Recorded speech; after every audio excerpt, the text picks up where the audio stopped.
5 وقت کی نماز یہ میرے نبی کی آنکھوں کی ٹھنڈک ہے، 5 وقت کی نماز اس امت کی شان پہچان ہے۔ اور اللہ تعالیٰ نے پہلی امتوں پر اتنی بڑی مشقت ڈالی کہ ان کی نماز مسجد کے علاوہ کہیں نہیں ہوتی تھی، مسجد میں ہی ہوتی تھی۔ ہمارے لیے کتنی آسانی کر دی، جاب میں ہے مصلی بچھا نماز پڑھ، چلو مصلی بھی کوئی نہیں، زمین دیکھ اس پر کوئی گندگی تو کوئی نہیں ہے، بس زمین بھی تیرے لیے پاک ہے، چل نماز پڑھ۔ اور آسانی کر دی، پانی کوئی نہیں ہے، کوئی بات نہیں، مٹی میں ہاتھ مار، منہ پہ مل، پھر ایک ہاتھ مار، یوں کر، چل نماز پڑھ، میں تیری قبول کروں گا۔ یہ کسی امت کے ساتھ یہ نہیں ہوا، انہیں وضو ہی کرنا تھا چاہے پانی 50 میل پر موجود ہو، اور ہمارے لیے پانی کوئی نہیں ہے، چلو تیمم، مٹی میں ہاتھ ہمارا یوں کیا، پھر ہاتھ ہمارا ایک یوں کیا ایک یوں کیا، چل بھائی اللہ اکبر قبول۔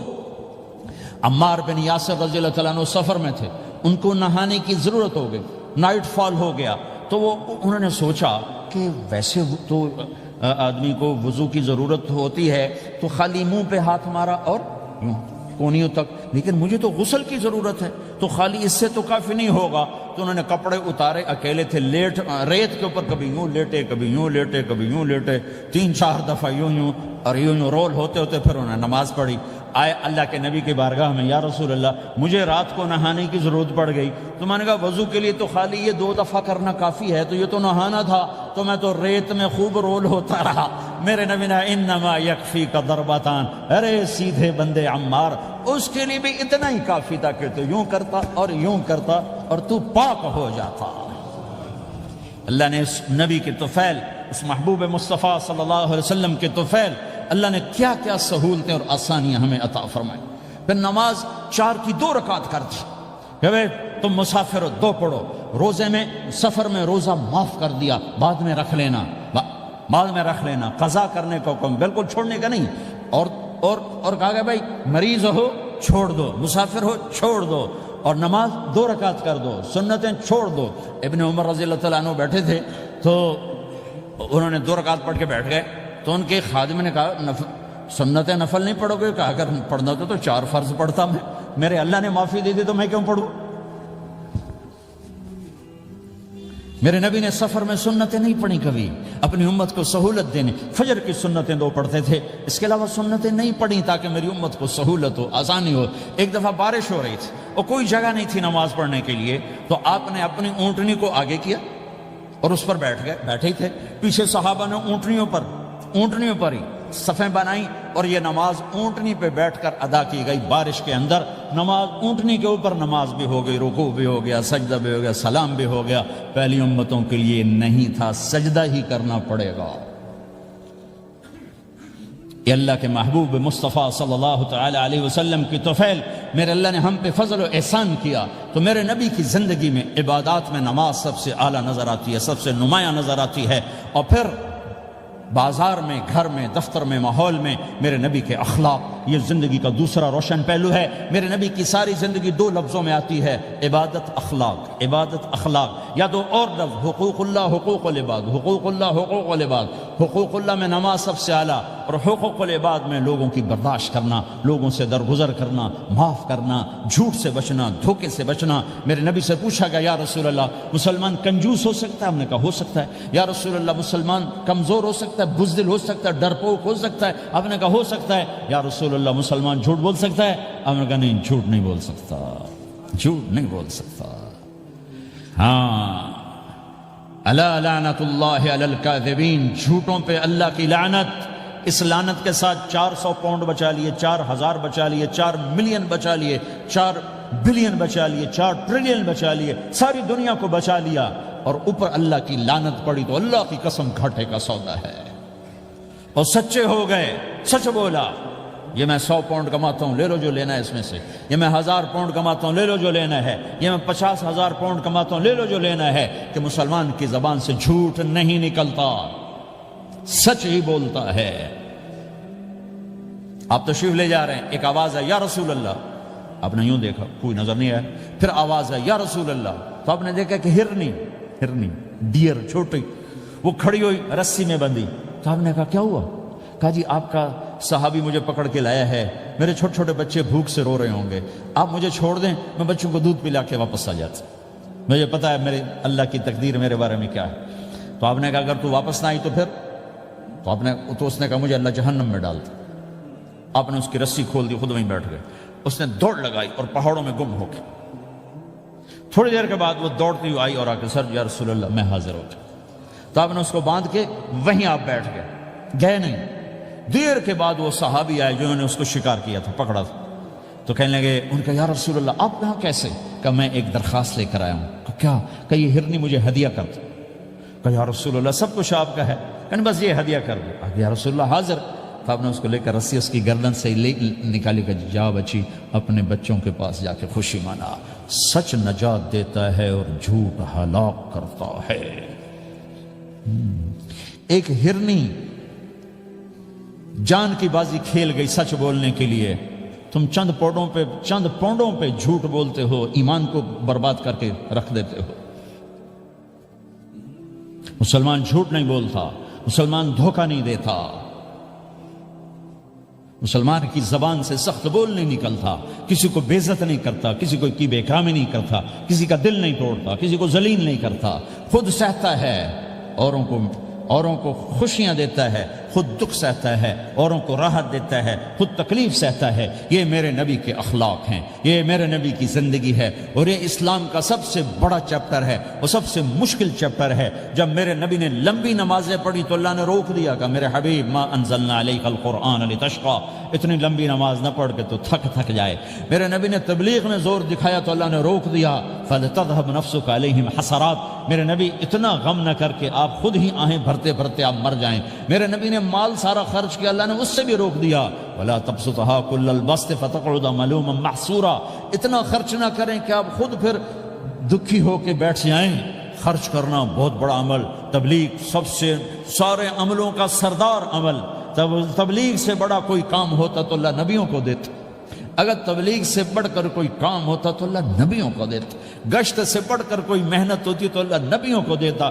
950 سال نوح علیہ السلام گشتی کر رہے ہیں. اور اللہ کی مان لو, اللہ کی مان لو. اتنا عظیم عمل کا میرے نبی درمیانہ. نماز سب سے بڑی عبادت, میرے نبی درمیانہ کام. لیکن جب میرے نبی نے اخلاق اچھے کیے, دشمن کو معاف کرنا. تو ایک آدمی آپ سوئے ہوئے تھے, آپ کی تلوار لٹکی تھی, ایک آدمی آیا, اس نے آپ کی تلوار اتاری اور یوں ہماری پسلی میں. آپ اٹھ کے بیٹھ گئے. اب وہ قتل کے ارادے کے لیے آ چکا ہے اور تلوار یہاں ہے. کہتا من یمنعک منی, اب بول تمہیں کون بچائے گا؟ تو آپ نے مسکراتے ہوئے کہا اللہ. تو اس کے ہاتھ سے تلوار گر پڑی. تو آپ نے اٹھا لی, آپ نے یوں سیدھی کی, اب تو بچا, تجھے کون بچائے گا؟ وہ کہنے لگا مجھے تو ہی بچائے گا. وہ تو اللہ کو جانتا نہیں تھا. کہا بابا مجھے تو ہی بچائے گا. تو آپ کہتے ہیں اس کا سر اڑا دو, یہ نبی کو قتل کرنے آیا ہے. میرے نبی نے فرمایا کلمہ پڑھتے ہو؟ کہا نہیں پڑھتا. کہا جاؤ معاف کیا. یہ میرے نبی کے اخلاق ہیں. 20 سال جنہوں نے قتل کے منصوبے بنائے, قتل کے منصوبے, مکہ والے. جب آپ مکہ میں فاتحانہ داخل ہوئے, ابو سفیان سب سے زیادہ آپ کو دکھ پہنچانے والوں میں پیش. تو آپ نے ابو سفیان کو عزت دی. جو ابو سفیان کے گھر میں داخل ہوگا اس کو کچھ نہیں کہا جائے گا. آپ تو ابو سفیان کو بلا کے سولی پہ لٹکاتے, اور آپ کہہ رہے ہیں جو ابو سفیان کے گھر میں جائے گا اسے کچھ نہیں کہا جائے گا, جو بیت اللہ میں ہوگا اسے کچھ نہیں کہا جائے گا. سارا مکہ سامنے, آپ یوں بیت اللہ کا دروازے پر یوں دونوں ہاتھ ایسے ٹکا کے کھڑے تھے. پھر آپ نے کہا میں کیا کروں گا اب تمہارے ساتھ؟ تو سہیل بن عمر نے کہا آپ کریم ہیں, کریم کے بیٹے ہیں. تو آپ نے کہا جاؤ میں نے معاف کیا. یہ اخلاق آج مٹ چکے ہیں. مردوں سے, عورتوں سے, علم والوں سے, خانقاہ والوں سے, تبلیغ والوں سے, سب زیرو ہوئے پڑے ہیں. جب تک یہ اخلاق زندہ نہیں ہوتے اسلامی زندگی قائم نہیں ہو سکتی, اسلامی معاشرت قائم نہیں ہو سکتی. اور دین 2 چیزوں سے آگے پھیلتا ہے, ایک دعوت اور ایک اخلاق. دعوت اور اخلاق. دعوت نہیں ہوگی تو اخلاق وہیں پڑے رہ جائیں گے. اخلاق نہیں ہوں گے تو دعوت کوئی قبول نہیں کرے. میرے نبی نے کتنے معجزے دکھائے مکے میں, نہیں کلمہ پڑھا. بدر میں ان کے 70 مارے گئے, فرشتوں کو دیکھا, جبریل کے گھوڑے کی آواز سنی, کلمہ نہیں پڑھا. خندق میں شکست ہوئی, کلمہ نہیں پڑھا. پانی نکلتے دیکھا, انگلیوں سے کلمہ نہیں پڑھا. ایک بکرے کا ایک بازو پکایا, ایک بازو بکرے کا, ایک اگلا جو بازو تھا, اور 40 آدمیوں نے کھانا کھایا اور ایک بوٹی کم نہیں ہوئی, کلمہ نہیں پڑھا. لیکن جب میرے نبی نے کہا جاؤ معاف کیا تو سارے ہی کلمہ پڑ گئے کہ واقعہ یہ اخلاق نبی کے ہو سکتے. حنین کی جنگ میں جب بھاگے لوگ، شکست ہوئی، تو ایک صحابی کا بھاگتے ہوئے پاؤں ہمارے نبی کا پاؤں پر آیا، اور جوتا سخت تھا، تو آپ نے کہا اوجعتنی، اور آپ کے ہاتھ میں چھڑی تھی، آپ نے اس کو یوں ماری، اوجعتنی، ارے تو نے مجھے کتنا زیادہ درد پہنچایا، دکھ پہنچایا. وہ بیچارے پگھل کے رہ گئے اور پریشان ہو گئے، اور فرماتے ہیں سارا دن میں پریشان، ساری رات پریشان کہ اللہ کے نبی کو میں نے تکلیف پہنچائی، اب میرا کیا بنے گا.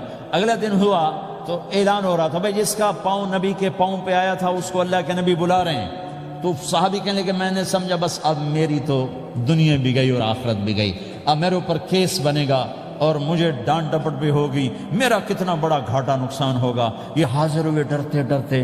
تو آپ نے فرمایا میرے بھائی کل میں نے تمہیں چھڑی ماری تھی، وہ مجھے معاف کر دینا، اور یہ 80 اونٹ تمہیں ہدیہ دیتا ہوں، 80 کیملز یعنی 80 پراڈو، 80 رینج روور کا یہ میری طرف سے تمہیں ہدیہ ہے. وہ حیران پریشان، یہ میرے نبی کے اخلاق ہیں، یہ میرے نبی کے اخلاق ہیں. کانٹے بچھانے والی نے 4 دن آنا چھوڑ دیا، بیمار ہو گئی تھی.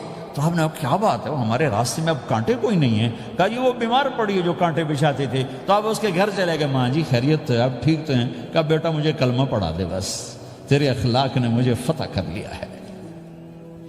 میرے بھائیوں یہ چیپٹر بھول چکے ہیں، بھول چکے ہیں، بھول چکے ہیں.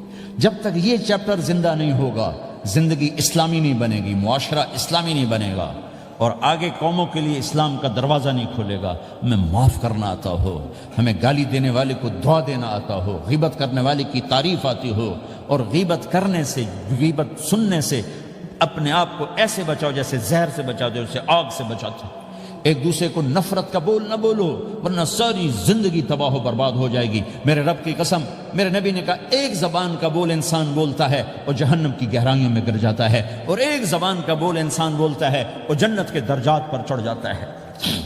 یہ زبان بہت طاقتور چیز ہے. میں ہر بیان میں اس کو دہرا رہا ہوں کہ جتنا یہ عمل ختم ہو چکا ہے اتنا کوئی عمل بھی نہیں ختم ہوا ہے. اور ایک صحابی ہیں ابو دجانہ. کون ابو دجانہ؟ السابقون الاولون من المہاجرین والانصار، اس میں پہلی صف کے صحابہ. کون ابو دجانہ؟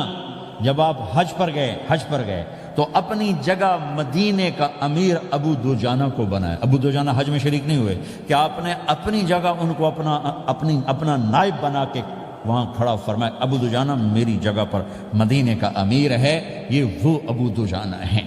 کون ابو دجانہ؟ جو جنگ بدر سے لے کر آخری حج تک ہر سفر میں شریک ہیں، ہر سفر میں شریک ہیں. ان کی ایک بات میں بتانا چاہتا ہوں، پہلے تھوڑی سی ان کی ہسٹری بتانا چاہتا ہوں. کون ابو دجانہ؟ احد کی جنگ میں آپ نے تلوار اٹھائی. کہ اس تلوار کو کون لے گا؟ کئی صحابہ کھڑے ہو گئے. آپ نے کہا اس تلوار کا حق کون ادا کرے گا؟ سارے بیٹھ گئے. 3 آدمی کھڑے رہے، ایک زبیر بن عوام، ایک عمر بن خطاب، ایک ابو دجانہ. ان کا نام ہے سماک بن خرشنہ. سماک بن خرشنہ ان کا نام ابو دجانہ سے مشہور ہے. تو آپ نے تلوار نہ عمر کو دی، نہ زبیر کو دی، ابو دجانہ کو دی. تو عمر رضی اللہ عنہ نے تو محسوس نہیں کیا، حضرت زبیر نے محسوس کیا کہ اس کو کیوں دی، مجھے کیوں نہیں دی؟ میں مہاجرین میں سے ہوں، میں پھوپھی کا بیٹا ہوں، میں اس سے دلیری میں کم نہیں ہوں. بلکہ حضرت زبیر کی دلیری کی تو دھک تھی، جدھر سلوار چلتی تھی کاٹتی چلی جاتی تھی. کہنے کہ میں دیکھوں گا یہ کیا کرتا ہے. تو ابو دجانہ کے پیچھے پیچھے زبیر ہو لیے. تو ابو دجانہ نے جو حملہ کیا تو 3000 کا لشکر تھا، اس کو چیر کے پار نکل کے، پورے لشکر کو کاٹ کے پار نکل کے. اور آگے عورتیں کھڑی تھیں جو مکے کے لشکر کو تیار کر رہی تھیں. نحن بنات طارقی نمشی علی النمارقی مشی القتل بوارقی المسک فی المخالقی المسک فی المفارقی والدر فی المخالقی ان تقبلوا نعانقی وتدبروا نفارقی فراق غیر وامقی. یہ گانا گا رہی تھیں اور ان کو تیار کر رہی تھیں. تو جب ابو دجانہ کی تلوار نظر آئی تو سب بھاگی. ہندا پکڑی گئی تو آپ نے یوں اپنی تلوار ہندا کے سر پر رکھی، انہوں نے چیخ ماری، تلوار ہٹا لی. تو زبیر پیچھے پیچھے کہ کیا کیا ہے؟ جنگ میں اگر کوئی عورت حصہ لے اسے مارنا جائز ہے، ویسے جائز نہیں ہے. عورت کو، بچے کو، بوڑھے کو ہاتھ لگانا جائز نہیں ہے. تو انہوں نے کہا تلوار کیوں نہیں چلائی؟ کہا میرے محبوب کی تلوار ہے، عورت کے خون سے رنگین کر کے اس کی شان نہیں گھٹانا چاہتا، یہ میرے نبی کی تلوار۔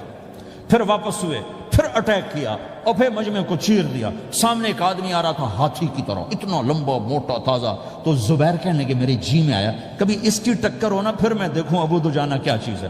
تو اللہ کا کرنا ایسا ہوا ابو دجانہ دونوں آمنے سامنے ہو گئے، تو وہ ایسے شاہ سوار تھے کہ دونوں طرف کے لشکر ذرا تھم گئے اور وہ دونوں بھڑ گئے۔ ابو دجانہ کے اپنے جوہر، اس پہلوان کے اپنے جوہر، غبار اٹھا، مٹی اٹھی، اور اس کی اپنی طاقت، ان کی اپنی طاقت، انہوں نے ابو دجانہ کو اس نے زخمی کر دیا۔ ابو دجانہ نے جو جوش میں آ کے ماری تلوار، اس کو لگی یہاں، تو اتنی طاقت سے لگی کہ اس کے نیچے اتر کر 2 ٹکڑوں میں تقسیم کر دی۔ یوں ماری تو ایک حصہ ادھر، ایک حصہ، پھر یوں دیکھا اور اپنے چہرے سے لوہے کی ٹوپی اتاری، اما ترا انا ابو دجانہ، کیا دیکھ رہے ہو؟ میں ہوں ابو دجانہ، تلوار صحیح لی ہے میں نے، غلط نہیں لی۔ یہ ابو دجانہ ہیں۔ اور جب شکست ہو گئی احد کی جنگ میں، اور پھر 10-12 آدمیوں نے آپ کو گھیرے میں لیا ہوا تھا، ان میں ایک ابو بکر تھے، عمر تھے، علی تھے، طلحہ تھے، زبیر تھے، سعد بن ابی وقاص تھے، اور سہل بن حنیف تھے، عبادہ قتادہ بن نعمان تھے، اور ابو دجانہ تھے رضی اللہ تعالی عنہم۔ ان میں سے ایک ابو دجانہ بھی تھے، اور یمامہ کی جنگ میں ابو دجانہ شہید ہوئے، یمامہ کی جنگ میں شہید ہوئے۔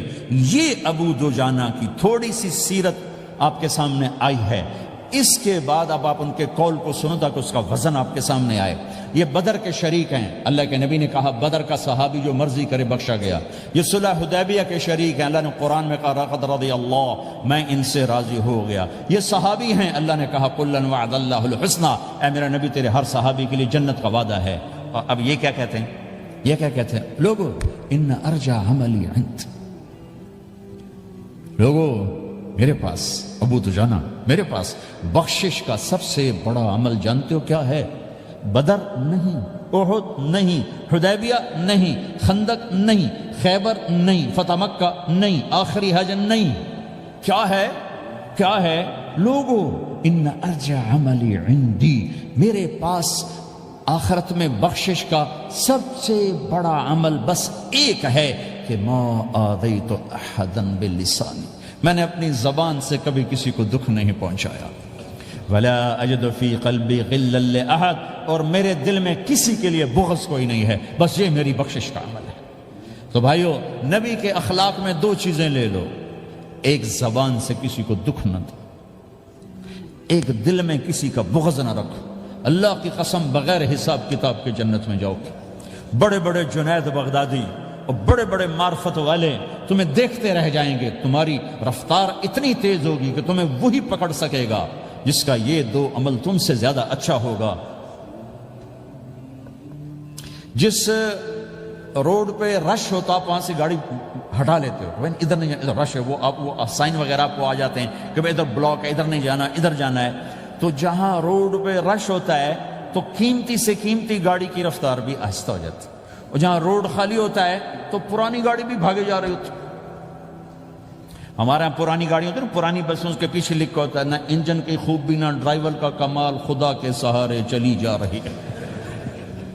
اور جس کے پاس ایسی گاڑی ہو، نہ انجن کی خوبی نہ ڈرائیور کا کمال، تو اگر اس کو روڈ خالی مل جائے تو وہ تو مرسیڈیز والے سے پہلے پہنچے گا، رینج روور والے سے پہلے پہنچے گا، بینٹلی والے سے پہلے پہنچے گا، رولز رائس والے سے پہلے پہنچے گا، جو وہ تو پھنسی کھڑی اور اس کا روڈ ہی خالی ہے۔ تو میرے بھائیو، یہ میں ایک مثال دیتا ہوں، عبادات کی روڈ پہ بہت رش ہے، نمازی بے شمار ہیں، روزے دار بے شمار ہیں، عمرے والے بے شمار ہیں، حج والے بے شمار ہیں، اور تہجد گزار بے شمار ہیں، علماء بے شمار ہیں، حافظ بے شمار ہیں، ذکر والے بے شمار ہیں، بہت رش ہے، تبلیغ والے بے شمار ہیں، لیکن جو اخلاق والا روڈ ہے نا، یہ خالی پڑا ہے۔ اس پہ موٹر زوکی پہ چڑھ کے آ جاؤ تو سب سے آگے نکل جاؤ، سائیکل پہ چڑھ کے آ جاؤ تو سب سے آگے نکل جاؤ، کہ روڈ ہی خالی ہے، اخلاق کا روڈ خالی ہے۔ موت کیا چیز، کیوں مر جاتے ہیں؟ پیدا ہونے کی درخواستیں دی تھی، پیدا کر دیا، کیوں پیدا کیا پتہ کوئی نہیں۔ حضرت علی نکلے عشاء کی نماز پڑھ کے تو